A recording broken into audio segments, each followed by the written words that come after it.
Doutor Balesteiro, bom dia.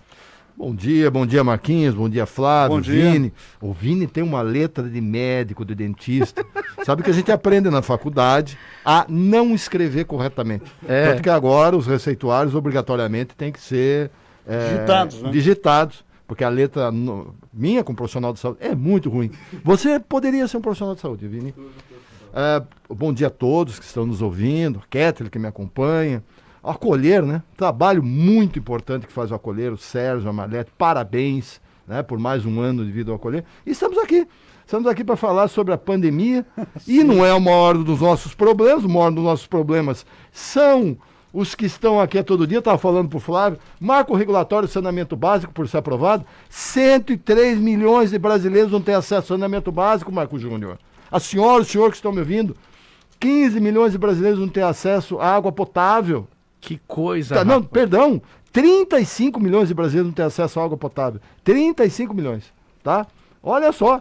Então nós temos problemas conjunturais severos, nós temos um desarranjo administrativo, não de todos, a gente vê os prefeitos aqui se esforçaram ao máximo, mas tem muita irregularidade no Estado, inclusive, não sou eu que estou dizendo, a gente está vendo, irregularidades administrativas, mau uso do dinheiro público, informações incorretas, né? A pandemia, o menor dos nossos males. Agora também vamos falar hoje, se tempo houver, que todo momento de crise crie onde surgiram as grandes transformações da humanidade, nos momentos de crise. Tá? Você pega a crack da Bolsa de Valores de Nova York, 1929. Originou lá na frente a Segunda Guerra Mundial. Sim, mas o liberalismo moderno, depois da Depressão Americana nos anos 30, toda uma fase de crescimento econômico fantástico, remodelou todo o modelo do capitalismo moderno, né? Após a Segunda Guerra Mundial, com a derrota do Japão, o Japão não se refez com a potência que é hoje, e podemos ficar aqui citando historicamente. Revolução Industrial e por aí vai. Estava conversando com o Helles. Historicamente, sociologicamente, a sociedade não se transforma, viu? Sociedade, modo de vida, só se transforma perante uma crise desse porte. Então é o momento de entender o novo que virá. E o novo que virá já está se alinhando aí. Mas temos que falar sobre o que está aqui, né, Marcos? Então, dá uma moral enorme pro Vinícius agora, só para registrar, viu? Cresceu. O menino tem, esse menino tem 1,90 m de altura, chegou a 2,15 m agora, viu, Balesteiro? Tá. Com a moral que você deu para ele. Vamos lá. Ô Balesteiro, estamos chegando ao fim da pandemia? Com certeza que não. Olha só, Dona Maria, seu João. Tanto tempo que eu não falo Dona Maria, seu João. Por que a afirmação negativa, Balesteiro? Porque a pandemia não é uma corrida de 100 metros. A gripe espanhola, há outros tempos, mas epidemiologicamente é uma pandemia. A gripe espanhola, né, ela durou de janeiro de 1918 a dezembro de 1920, 2 anos e meio. Né? Mas não tínhamos na época tudo que temos hoje no sentido de medicina, de Sim, vacina. O próprio antibiótico foi descoberto em 1918, né? Sim. Em Fleming.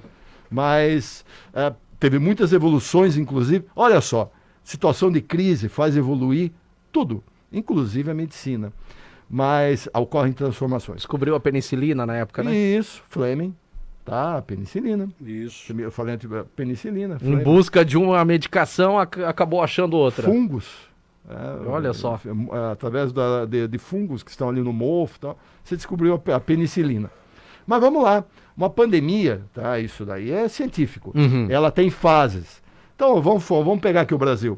Tem a fase de entrada do vírus no Brasil, foi importado, 26/2, que há severas controvérsias que foi essa data, para mim entrou ou no carnaval ou antes dele. Depois você teve a circulação comunitária. Podia ter fechado os aeroportos antes, né? Aí as pessoas falam, agora é fácil falar. Não, mas é lógico, tá todo mundo aprendendo com o negócio.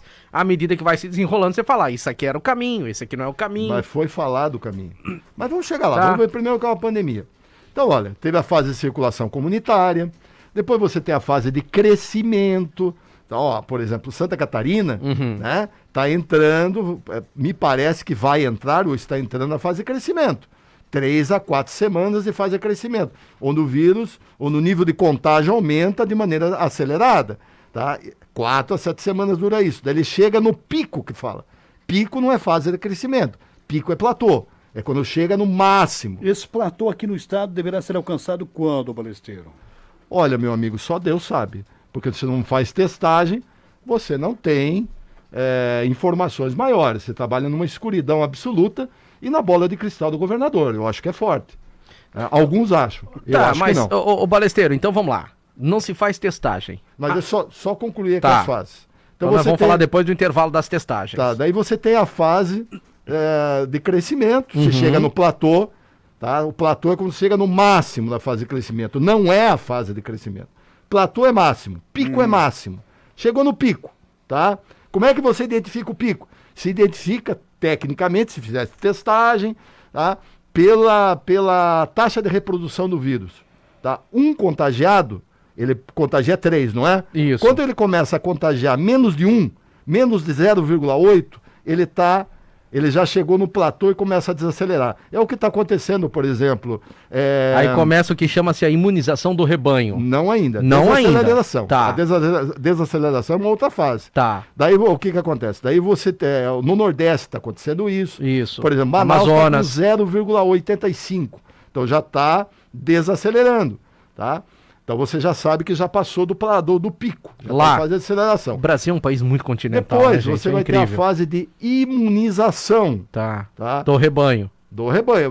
A imunização do rebanho é quando mais de 60% da população está imunizada. Tá? Daí se chama imunização do rebanho. Tá. Só que você pode ter outras ondas. A Sim, gripe sim. espanhola teve 4 ondas. A mais severa a segunda, que vitimou 50 milhões de pessoas. E já aprendemos que um resfriado ele pode pegar várias vezes. Isso. Um período você fica imune, mas não para sempre. E outra coisa, nós estamos aprendendo sobre essa doença. Uhum. Não é 100% que você não possa pegar novamente. Exato. Aparentemente, sim. Pelo menos por um período, né? Isso. Agora, durante todas essas fases, Marco Júnior, e você ia me falar de testagem, a gente já puxa para o próximo bloco. Isso. Você tem que fazer testagem. Porque a testagem é prevenção, é a partir disso que você faz um planejamento com execução eficaz. Você não trabalha no escuro. Que tipo de testagem, Balesteiro? Depois, Balesteiro, a gente fala só como essa matemática que você fez. Eu preciso chamar o intervalo, senão a gente vai perder sim. o nosso bloco aqui. Mas assim, Flávio, me ajuda. São 211 milhões de habitantes. Sim. Nós temos hoje 1 milhão e... Quanto que eu falei hoje de manhã aqui? Cadê meu registro aqui rapidamente? Tá? 1 milhão e 8... 1 milhão... Tá aqui o Ministério da Saúde. Oh, meu Deus, sumiu aqui. Vou pegar aqui, ó, rapidamente. Não chega a 1% da população brasileira, né? Não chega. Não chega a 1% da É um população absurdo, assim, o que nós brasileira temos de confirmados até esse momento. 1.188.000. Tem subnotificação, tá? Claro, mas São Paulo tá com pesquisa Eu vou- que só lá tem 1 milhão. eu vou chegar nesse fato, que eu sei que você já ia abordar isso aí. 1.188.000 infectados confirmados no Brasil. Oficiais. A subnotificação diz que é de 7 a 10, dependendo da região em que você tá. Vamos ao 10. 10 vezes esse 10 número, milhões. 10 milhões. 10 milhões. Mas nós ainda temos 201 milhões de habitantes. É muito pouco. Portanto, você vê que até chegar à fase de imunização vai longe. Outra coisa. Se chegar nos 60% que você está falando, olha o número que nós temos que chegar. Sim. E outra coisa, você sem fazer, você vai vamos falar no próximo bloco mais amplamente sobre isso. Sem fazer testagem, você trabalha totalmente no escuro. Você não sabe a fase de imunização, você não sabe nada. E o Brasil é o segundo país do mundo que menos testa. A Índia é o primeiro, o segundo é o Brasil. Você tem uma coisa, hein? ideia. Tá? É por isso que os números da Índia... agora vai corroborar com o que eu falei já outro dia. A Índia tem a segunda maior população do mundo. Se não testa, não vai aparecer os infectados. O Brasil é a mesma coisa. É o 6º país mais populoso do mundo. Se não testa, não vai aparecer número. Os Estados Unidos está testando em larga escala, tanto que eles já passaram dos 2 milhões. E precisa testar mais ainda. A Rússia e a China escondem os números. Apesar que a Rússia hoje é um dos países que mais testa no mundo, tá? É? Sim. Eles só provavelmente não falam os números, mas enfim. Sim, estão trabalhando corretamente ali. Você acredita no Não, comunismo? Não, é fato. Eu ia mandar você morar lá, então. Não. Eu tô falando o que eles estão fazendo em saúde. É o que eles um país divulgam fechado. Isso, é uma ditadura de esquerda. Aí é mas que eu digo. eles estão testando sim. Aí é que eu digo, é igual a China. Então, mora lá pra você ver se a coisa é boa, tá? E eu que posso falar isso de forma muito clara. Tem muitos amigos que moram lá na Rússia, e muitos amigos, viu, ô Balesteiro, que estão sofrendo por causa desse governo que lá está, fazendo coisas absurdas e chamando a população de extremista numa coisa extremamente desnecessária. Então, assim, comunismo Rússia, comunismo China, esquece o que eles divulgam, porque são países... Eles divulgam o que eles querem e acredita quem quer. Ponto. Tá? A Índia não testa, o Brasil não testa. Aí nós temos o Paquistão, coitados, que tem aí quase uma população gigantesca também. Você vai falar do Paquistão. O próximo epicentro da pandemia será a Índia, tá? Eu imagino que quando for, vai ser um caos absoluto. Que o Brasil, pelo menos, tem o Sistema Único de Saúde. Né? Tem um sistema universal. A Índia não tem isso. Tá? Então vai ser muito complicado, realmente, viu, Marcos? Bom, 8h47, a gente vai pro intervalo e volta já.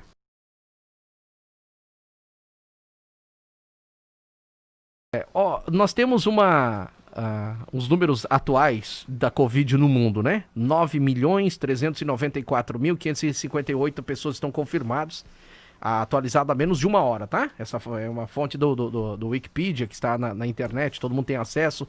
4.716.476 recuperados, não curados. Tá? Algumas, até, atenção, assessoria de comunicação das prefeituras, não existe curados. Curado é o dia que sair a vacina. Aí o dia que sair a vacina, e aí só imunizado. Só para explicar isso daí. Por que não é curados? Porque pode pegar de novo. Não é isso. Ela não é pegar de novo. Uma pouca possibilidade de pegar de novo. Ela causa sequelas. Tá? Tá. Então, para determinadas pessoas, quem for, tá, para uma UTI, tá, já está com uma síndrome respiratória aguda grave, já está com um caso bastante avançado e normalmente tem sequelas. Período que fica na UTI normalmente é 23 até 40 e poucos dias, né, de UTI. A média é 23 dias. Mas você pode ter sequelas pulmonares, nos rins, no sistema cardiovascular.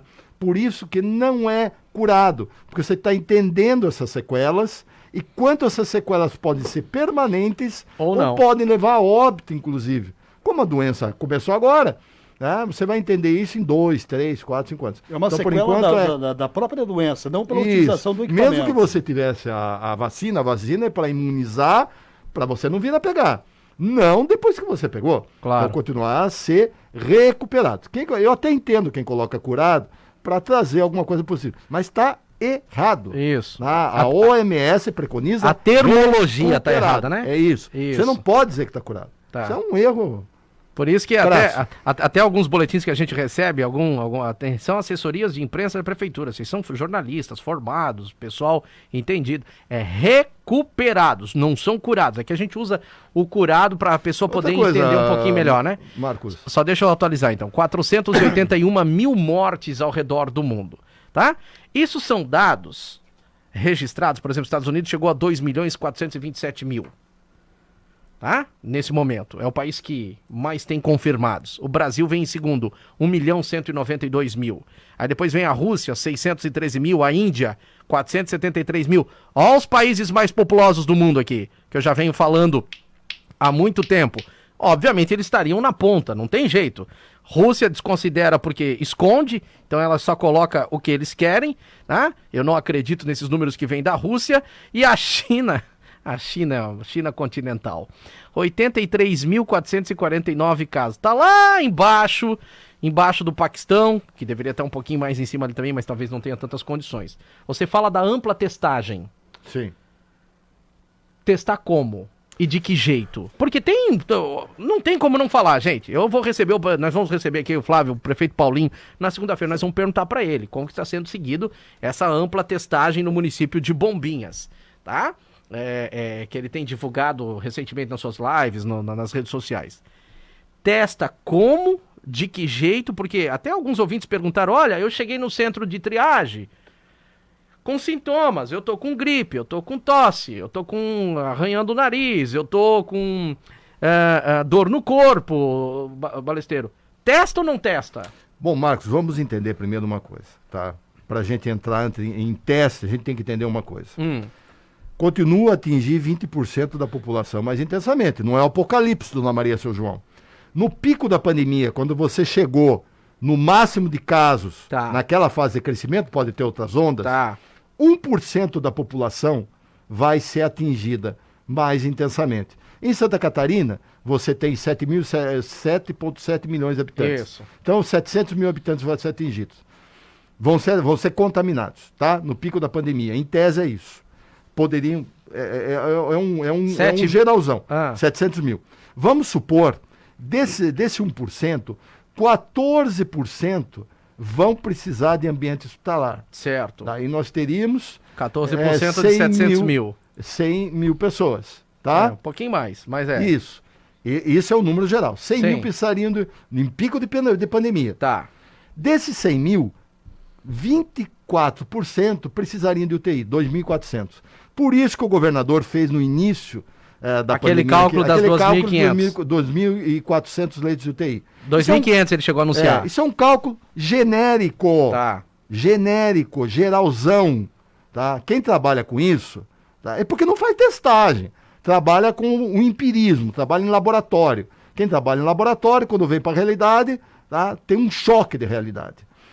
Por isso que você faz a testagem. Você não tem vacina, você não tem medicação. Você tem dados empíricos que estão mudando a cada dia, claro, que a doença está sendo conhecida. Isso. Um dos dados é esse. Tá. Mas vamos lá. Daí você faz testagem, que tipos de testes tem, por que faz e em que faz. Tá. Você tem 3 tipos de testes. Vamos lá. O RT-PCR... Que é considerado o padrão ouro. O RT é um teste que foi descoberto em 1983, é utilizado em outras doenças, e ele foi aprimorado mais recentemente por real time, que é um teste melhor, mais rápido, com mais, vamos dizer assim, requisitos e mais eficaz. Mais confiável. Então é real time PCR, RT. Real PCR. time. Tá. O que é um PCR? O que significa? São termos em inglês, termos técnicos, né? Traduzido. Do que você está fazendo ali. Tá? Ele tem 96% de eficácia. Certo. Tá? E ele diagnostica na hora se a pessoa tem o coronavírus ou não, né? Sim. A partir dos... Acho que entre o segundo e o quinto dia seria o período ideal para você fazer. Ele vai diagnosticar. Normalmente o RT-PCR demora 3 horas para estar elaborado e pronto, tá? Certo. Aqui demora 24 horas, 48 horas, por falta de logística. Mas em 3 horas você teria o resultado em tese. Tá. Você tem, então, esse é o teste ouro. Tá? Teste ouro por quê? É protocolo da Organização Mundial da Saúde. Certo. Depois você tem os testes rápidos. Os testes rápidos tem vários tipos de testes rápidos, ele vai identificar o anticorpo. De várias empresas. Ele se torna eficaz em nível de 30% apenas, quando é feito entre o 7º e o 8º dia, de sintomas, não para pacientes assintomáticos, de sintomas. Para que é utilizado esse teste? Ele é utilizado para você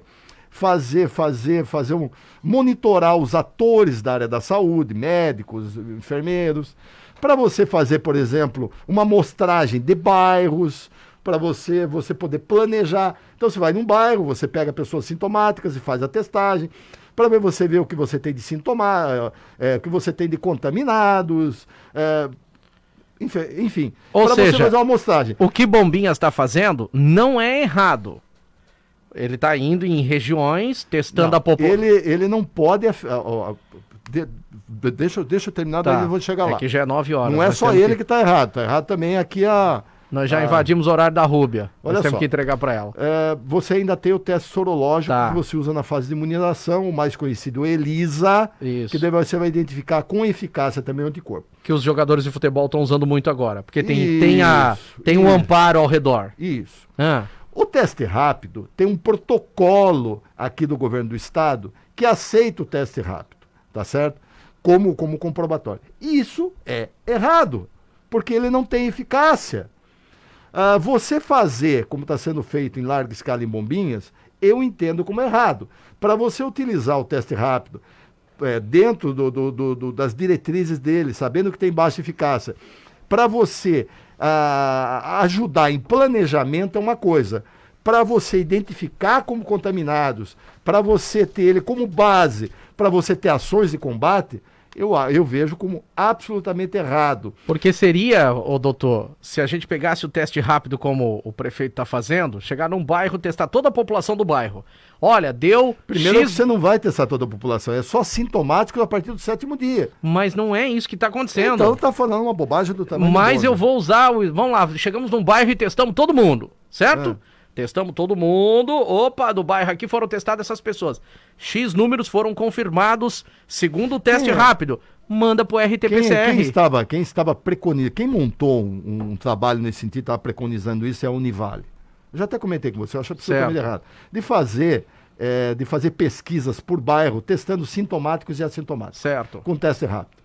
Tá? Você pode até fazer isso para você ter uma base de pesquisa. Tá. Com um nível de erro, num nível de risco de erro muito grande. Tá, entendi. Porque o preconizado não é isso.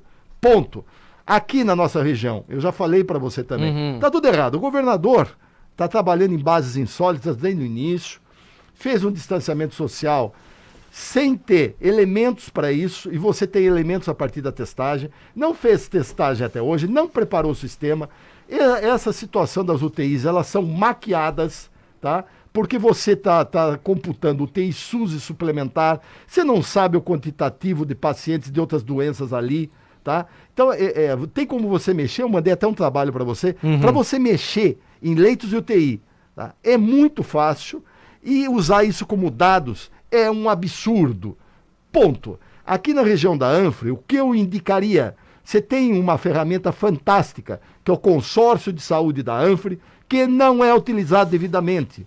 Tá? É uma estrutura jurídica, tá? Que os municípios repassam recursos e através dali unificadamente você pode fazer uma série de ações. Só compra exame e consultas. Lamentavelmente, deveria ali ter planejado ações de combate à Covid, a começar por uma testagem, envolver o empresariado para dar a contrapartida financeira de toda a região, CDL, associações comerciais, sindicato de construção civil, de toda a região, não largar na mão da prefeitada aí, né? Que estão se virando como pode, a gente tiver a prefeita Nilza, prefeito Emerson, até o prefeito Paulinho, tá fazendo o que pode. Sim. A Anfre deveria fazer isso. Daí falam para mim, Balesteiro, mas os prefeitos não participam de lá? Participam, mas não são técnicos. Aí cabe também a sua assessoria técnica, seu secretário de saúde falar isso, que é óbvio. A partir dali, você vai fazer uma ampla testagem regional, inclusive envolvendo a Univale, credenciando laboratórios, envolvendo o empresariado, porque isso tem um custo. Claro. Tá? A partir disso, você vai economizar, inclusive, minha amiga, que você não vai gastar em UTI, que custa quase 200 mil reais para você montar, e 2.500 a 3.000 reais para manter por dia, sendo que recebe 1.600 no Ministério da Saúde, quando estabilitada. Não seria óbvio? A doença não acaba aqui. Claro, a fase de crescimento, que é a fase mais radical, é agora, está incidindo no Estado. Vai ser um Deus nos acuda. Bem provável, tá? Depois podem vir outras ondas. Mas, se você não fizer essa testagem, você não tem uma manutenção segura do que vai acontecer, nem sabe o que vai acontecer. Ainda com a porta arrombada, mas ainda é tempo. Por que a Anfre não faz isso? Através do consórcio de saúde. Estou falando aqui. Através dali, todo mundo se cotizar, harmonizar as ações, em vez de ficar trabalhando com a parte curativa, que é cara, trabalha a prevenção. Outra coisa, governo do Estado. O Ministério da Saúde passou 2 bilhões para Santas Casas e hospitais filantrópicos, 106 milhões parado em conta do Estado. Parte dele pode ser repassado pro Marieta. 20 leitos com respiradores de UTI ou com respiradores do Marieta, sei lá eu. Mas tem portaria do Ministério da Saúde para leitos intermediários, leitos de retaguarda, enfermaria de retaguarda, que são esses leitos com respiradores. R$ 478,72 por dia. Por que não habilita? Está lá sem habilitação, sabe? Então, há muita coisa errada. Agora, já que o governo do Estado, e eu estou falando, o Antônio Balesteiro está falando como técnico, é omisso, e o que faz errado, tá? Porque destruiu a economia com distanciamento social em tempo e dose inadequados, inadvertidos, já que o governo do Estado não vai fazer, os municípios que não esperem, se cotizem pela Anfre, em vez de ficar pondo dinheiro para estruturar o TI que ele não estrutura, só vem inaugurar, tá? Claro, tem que fazer isso. Mas faça o que vai ter que ser feito, algo sólido, porque a pandemia não acaba aqui, fazendo uma política, a começar pela ampla testagem pelo consórcio de saúde da Anvisa. Tá aí, tô falando. Vai fazer? Não sei. Quando o Balesteiro fala que a pandemia não acaba aqui, não é porque a gente se apavore, é pra gente ficar preocupado e continuar todo o nosso trabalho de máscara, higienização, distanciamento. Você pode ter segunda onda, tanto não acaba aqui, a gente tem que ter o parâmetro. Claro. Tá? É ruim a ditadura de direita como é ruim a ditadura de esquerda, né, amigo? Você estava falando da Rússia. E a gente está vendo também radicalismos no Brasil que são de direita. Mas vamos lá. A pandemia não é o fim do mundo, não é o apocalipse. 20% vão ser atingidos mais intensamente. Só que pode ser um parente teu, um irmão teu, ou até você que não sabe que tem uma comorbidade. Agora, isso é uma coisa. Outra coisa, ela não acaba aqui, dona Maria, seu João. Pode ter outras ondas, mesmo que venha a fase de crescimento e vai ser um Deus nos acuda, nesse estado que, olha, Deus deve ser brasileiro e morar em Santa Catarina, tá? Perante esse desgoverno que tá aí, desculpa, mas a gente tem que falar, tá? Mas não acaba aqui. Então tem que entender isso aí. Não é o fim do mundo, só que você vai ter que usar máscara, por isso que é o novo normal. É o novo normal. É o pós-pandemia, né, Balesteiro? Eu tô escrevendo sobre isso. Eu falo, não é o fim do mundo. Agora, é um senso de oportunidade incrível, hein? Porque o trabalho remoto vai transformar a vida de todos. Telemedicina. Se adaptar. A educação. Educação, aliás, os nossos alunos aí, que não... Sei lá eu quando eu vou voltar nesse estado, né? Mas a educação vai se transformar. Tudo vai transformar. Agora, tem o lado ruim. O lado ruim para toda essa transformação e para a gente entender tudo de ruim que está aí é a gente saber a doença que aí está e quanto tempo realmente ela dura e o que precisa ser feito, pô. Exato. Pronto. Tem que deixar ele irritado um pouco mais cedo, né? Tá vendo? Que aí ele começa a falar umas verdades aqui. Obrigado, Balesteiro. Você tá de volta. Desculpa, não. Desculpa, Flávio, de repente eu te falar algo indevido. Mas é uma verdade. Não é indevido. Agora, a mensagem maior é isso. A pandemia não é o fim do mundo, só que é algo sério e que não se conclui aqui e que a gente tem que ser científico, tem que entender o que precisa fazer. O governo do estado está fazendo? Razoavelmente não. Então os municípios estão fazendo. Repito, tem que aplaudir esses prefeitos. Sim. Tá? Poderiam fazer mais se cotizasse perante esse consórcio. E a partir da testagem, envolvendo o empresariado da região, tem empresários fortíssimos aí, o Marco Júnior, tá? Que poderiam se cotizar para começar a fazer testagem, começar a fazer todo que já ajudaram, né? Já ajudaram. Que depois poderia até trazer seu legado para estruturar melhor esse sistema de saúde, tá? Que a gente percebe que, apesar do SUS, tem muitas falhas. Já ajudaram. Itapema é um exemplo disso. Comprou 4 respiradores aí com a ajuda do empresariado. Imagina se essas forças se unissem regionalmente perante esses 11 municípios da região da Foz do Rio Itajaí. Pegar a representatividade de cada município, juntar isso na ANFRE, imagina, gente. Meu Deus do céu. E ela já está representada lá e tem uma ferramenta que é o consórcio. Você tem 2 consórcios lá. Consórcio de turismo, né? Que trabalha todo o trading turístico, né? Faz um trabalho muito relevante. E o consórcio de saúde. Só que o consórcio de saúde, ele está relativizado. Poderia, muitas outras coisas, né? Eu sou um debatedor disso, ajudei a formar esse consórcio. Em 2005, o Rubens Pernal era prefeito, eu era secretário dele. O Rubens que montou essas estruturas. Rubens Pernal, ex-prefeito de Balneário, Isso, né? Montou as comissões, né? Os conselhos de saúde, meio ambiente, da ANFRE, né? Colegiados, e montou esses 2 consórcios, tá? Mas eu debato isso, já conversei, já debati, precisa mais técnicos ali qualificados, né? E os prefeitos precisam entender a dimensão desse consórcio, que poderia estar diminuindo os problemas, que não são pequenos, que eles estão enfrentando agora. Obrigado, viu, Balesteiro? Obrigado. Até dia 9. É isso aí. Cada 15 dias, nosso bate-papo aí. Hoje, mais uma vez, acrescentou muito. A próxima vez, vamos deixar ele brabo mais cedo, tá? Sim, vamos cutucar no tendão dele um pouquinho mais cedo, né? Beleza. Obrigado, viu, Silvio? Fiat Lux, do latim, significa faça-se luz. A Márcia mandando o pôr do sol da Praia do Perequê. Obrigado, viu, gente? Nossos ouvintes têm cultura também, tá vendo? Opa, com certeza. Nos dão informações importantes aqui, esclarecimentos. Obrigado, gente. 9h10, vamos a Brasília.